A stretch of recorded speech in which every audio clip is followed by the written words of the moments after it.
পবিত্র ঈদুল আজহা উপলক্ষে শেষ মুহূর্তে জমে উঠেছে গবাদি পশুর হাটগুলো। ক্রেতা বিক্রেতাদের হাক ডাকে মুখরিত জেলা সদরের এই পশুর হাট। শেষ মুহূর্তে দর কষাকষিতে পছন্দের পশু কিনছেন ক্রেতারা। বাজেটের মধ্যে পশু কিনে আনন্দিত তারা। তবে বাজার দরের চেয়ে কম মূল্য পেয়ে হতাশ প্রান্তিক খামারিরা। হামাকরের দুঃখ কেউ বুঝিচ্ছে না, বুঝছেন? তিনটাই আছে, দাম শুনে চলে যায়। দুঃখ হামাকরের জীবনে আলো আর গেল না। আমরা হচ্ছে গরুওয়ালা। কোরবানি উপলক্ষে বগুড়া সদরের বনানী হাটে পশু উঠেছিল কয়েক হাজার। এর মধ্যে মাঝারি আকারের গরুর ক্রেতা বেশি। চাহিদা অনুযায়ী খাসি কিংবা ভেড়াও কিনছেন তারা। গরু দেখলাম, অনেক গরু দেখলাম। গরুর দাম মোটামুটি গত বছর এবার দাম কম। আশা করি এবার আমাকে বাজেটের মধ্যে গরু পাবো ইনশাল্লাহ। বাজার ভালো আর কি, স্থিতিশীল বাজার, ঠান্ডা কেনার মতো পরিস্থিতি হচ্ছে। খুব একটা বেশি বাজার নয়। একটা গরু 50,000 3 লাখ টাকা দাম জন্য 3,40,000 বিক্রি হয়ে গেছে। আসলে গরু যেভাবে এরা খরচ করছে সেই হিসেবে ক্রেতা নাই। ওয়ালটন আবারও মিলিয়নিয়ার অফারে ওয়ালটন ফ্রিজ কিনে আপনিও হয়ে যেতে পারেন মিলিয়নিয়ার। বিগত কয়েক বছরের তুলনায় এবারের কোরবানি হাট হতাশ করেছে খামারিদের।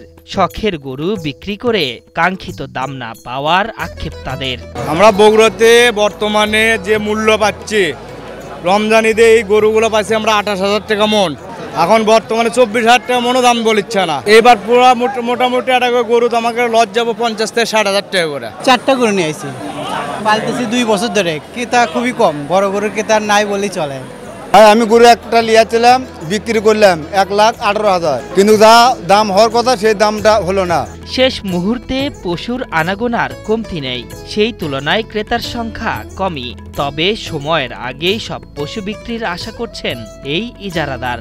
হাট কর্তৃপক্ষ আমরা অনেক নিরাপত্তা এখানে রেখেছি বিভিন্ন অ্যাঙ্গেলে, যাতে ক্রেতা বিক্রেতার কোনো সমস্যা না হয়। 1,003 থেকে 3200 গরু এখানে উঠেছে, আমরা মোটামুটিভাবে পর্যবেক্ষণ করে দেখেছি। তবে বিক্রি শুরু হয় নাই, বিক্রি শুরু হচ্ছে। হাটে যে কোনো ধরনের বিশৃঙ্খলা এড়াতে নিরাপত্তা ব্যবস্থা জোরদার করেছে জেলা পুলিশ। আইন শৃঙ্খলা পরিস্থিতি খুব ভালো, ইনশাল্লাহ এখানে কোনো সমস্যা হয় নাই। সতর্কভাবে ডিউটি করতেছে, আমাদের পার্টি টহল দিচ্ছে, আমরা এখানে আছি, কোনো সমস্যা নাই। বগুড়ার ঐতিহ্যবাহী এই হাটে চাহিদার চেয়ে বেশি পশু থাকলেও নেই পর্যাপ্ত ক্রেতা। আর এমন চিত্র ভাবিয়ে তুলছে বিক্রেতা ও খামারিদের। আশরাফুল ইসলাম, ৭১।